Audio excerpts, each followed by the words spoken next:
I'm told that the brood of eaglets, when they reach the age where they should forage themselves, are actually pushed out of the nest. The eagle has prepared the nest up on the top of the cliff, the edge of the rocks, and when the time comes for those little ones to move, it gently nudges one at a time the little eaglet to the edge and lets it fall.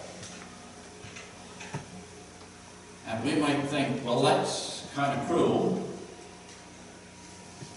because what happens if it doesn't fly? Well, the eagle is, I guess, has got that sense that it's going to fly. But just in case it doesn't, the eagle is smart enough and fast enough that it can swoop down before the little one strikes the ground and pick it up and take it back up to the nest. But when it gets back to the nest, it's not going to settle too comfortably, because it's going to go through the same process again. It's going to go over the edge, down, because that's what the eagle is supposed to do. It's supposed to fly. In a way, I guess, Jesus, when he comes to the end of his earthly ministry, was saying to his disciples, it's time for you to take off. It's time for you to fly.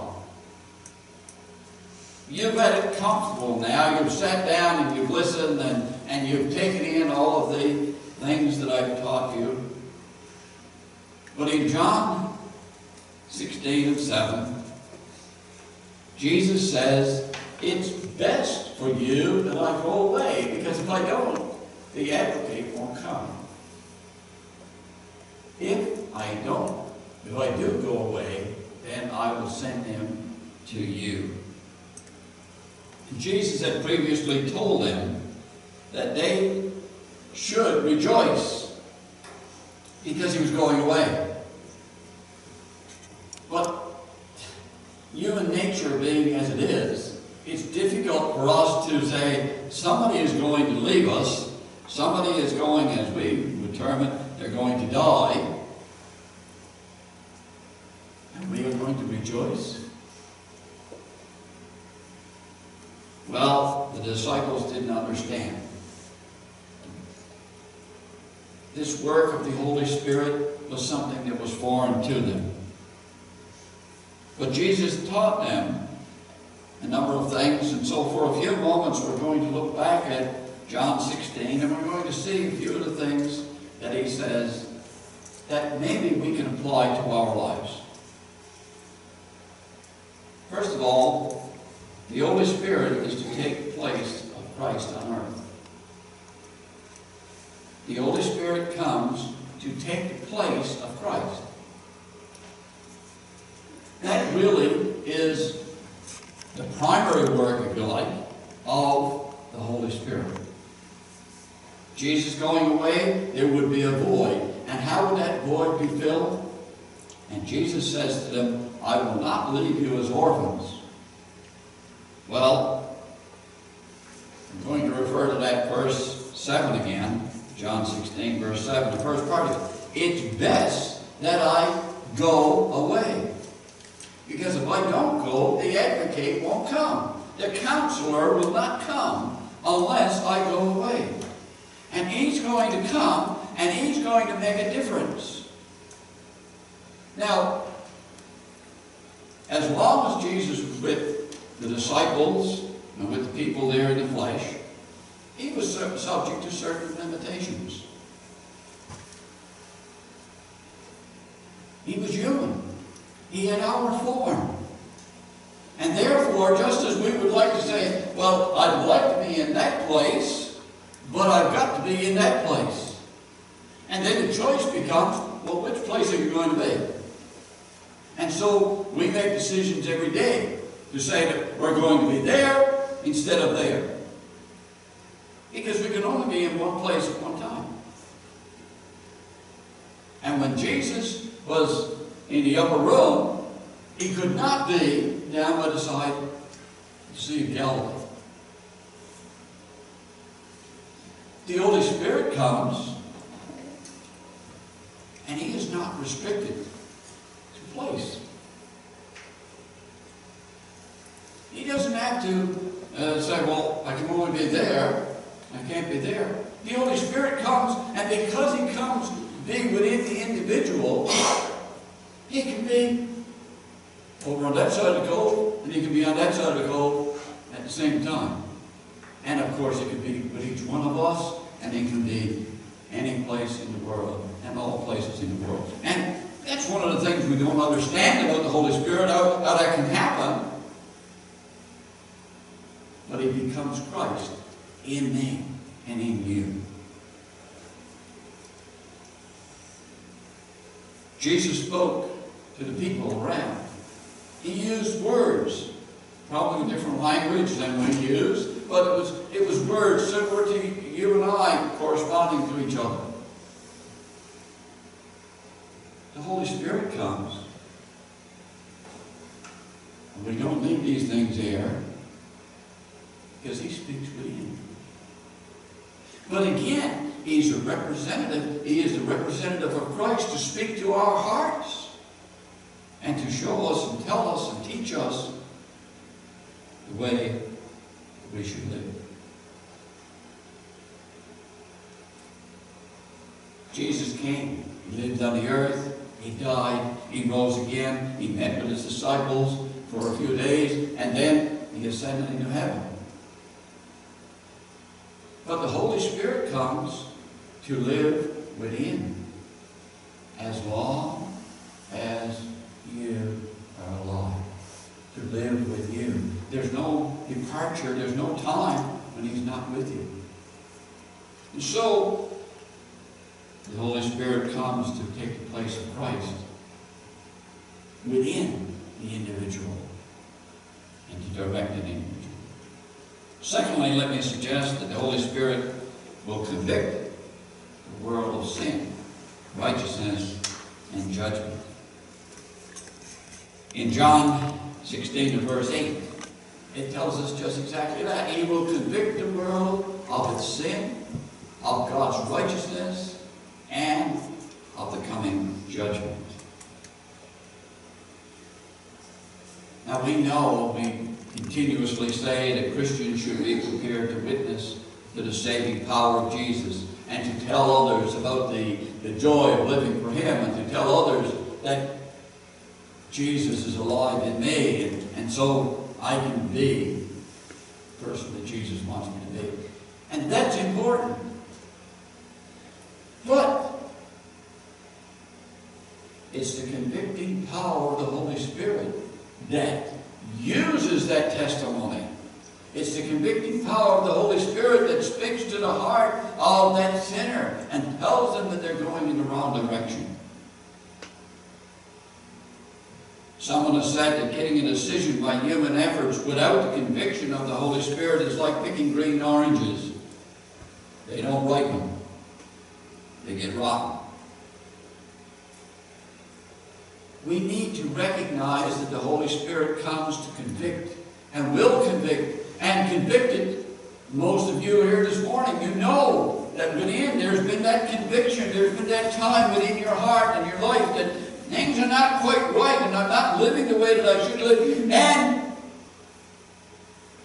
within, it's told us that there's a way we ought to live. He's reminded us that the cross of Christ. And you know what? That's happened in church sometimes. But I've heard numerous testimonies of people being in the woods. They cut down a tree and they're there by the stump of the tree. And they get on their knees because the Holy Spirit convicts them. I've heard of fishermen out in the boat. They've said God has come there in that situation. And we know many others, some of them being in hospitals, some of them being in homes, some of them being by their own bedside. God has spoken, and he convicts of sin. But the Spirit not only convicts of sin, but He convicts us and tells us about God's righteousness. God is a holy God. So all of this sin that's going on in the world, it's not something that God condones. It's not something that God can make it. It's something that God hates.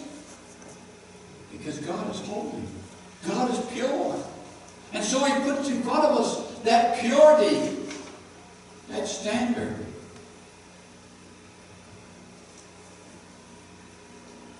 And then when we come to the end of this life, it doesn't matter, young, old, that doesn't really make much difference. At the end, it's not just a grave. There's going to be that time of judgment. There's going to be that time when we stand before God and give an account. And it's the Holy Spirit's work to show this to people, to tell people. And some of them will say, I know I'm not ready. I know I'm not ready. And I need to claim someday, somehow, to be ready. And of course, the message of the cross. Is there any wonder we sing the chorus? Come, Holy Spirit, I need you. Come, sweet Spirit. Come into my heart. Come and lead me to it.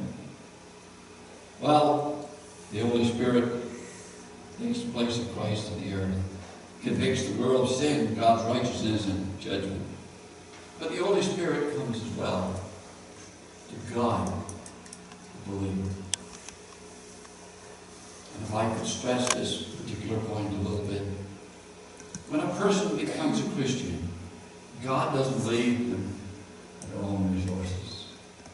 God didn't leave you to your own resources. You may have felt that way. But God comes and says, I'm going to place within you a power we sang about earlier, a power that will enable me to live, well, a little bit more like Him. To teach me to live day after day, to be a little bit closer to Him. Now, the young people go to school each day, and some of them, they start off in kindergarten, grade 1, and they learn a little bit of reading and a little bit about math and other things. But they don't learn it all in one day. They don't learn it all in 1 year. And eventually they graduate from kindergarten. And some parents make a big deal of that these days. That's wonderful. But you know what? You've got grade 1, and grade 2, and grade 3, and grade 4. And going on up, and on up, and on up, and on up. And if they're so inclined to go on to post-secondary university, and will they ever learn it all? Well, some people think they have. I guess most of us, when we reached grade 11 years ago, well, we got the world made now. We know everything. The Holy Spirit comes day by day to teach us for today, to teach us what we need to know today, so that tomorrow we'll be able to build on what He taught us today. And that's how it works. He doesn't reveal all of the future.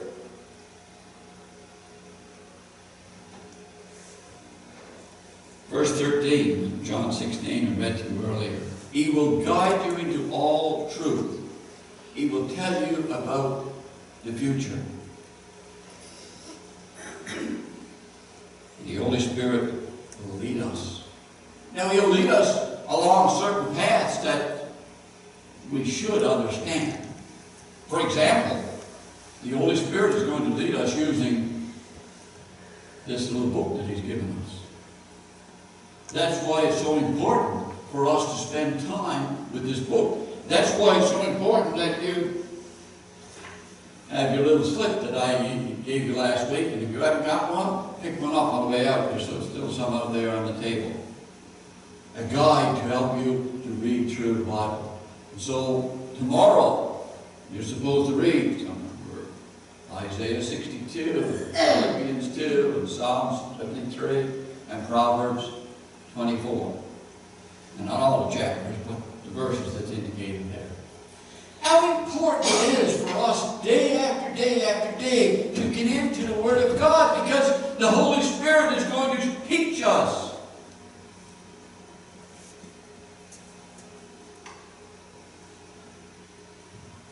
The Holy Spirit uses people, just like you. We come together. Now, it's great to come together on a Sunday morning and to share in time of fellowship and so on. But the Holy Spirit will teach you using other people. They will help you, because other people will have that word of encouragement, that word of leadership, that word of direction. So, yes, the Holy Spirit has got big work to do. The Holy Spirit takes the place of Jesus. Yes. The Holy Spirit convicts of sin and righteousness and judgment. And the Holy Spirit guides believers along the way of holiness.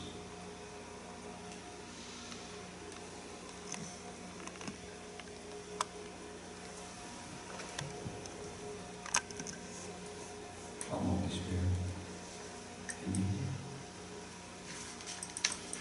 Come, sweet Spirit. Come, give me your guidance. Let's sing that chorus together. And if you feel so inclined, just come to this place of prayer and just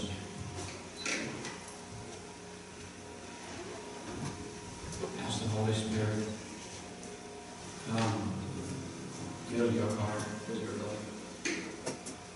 Be led by Him. I don't know what this week offers for you. I don't know what the day offers. But I do know that the Spirit will give strength, give direction.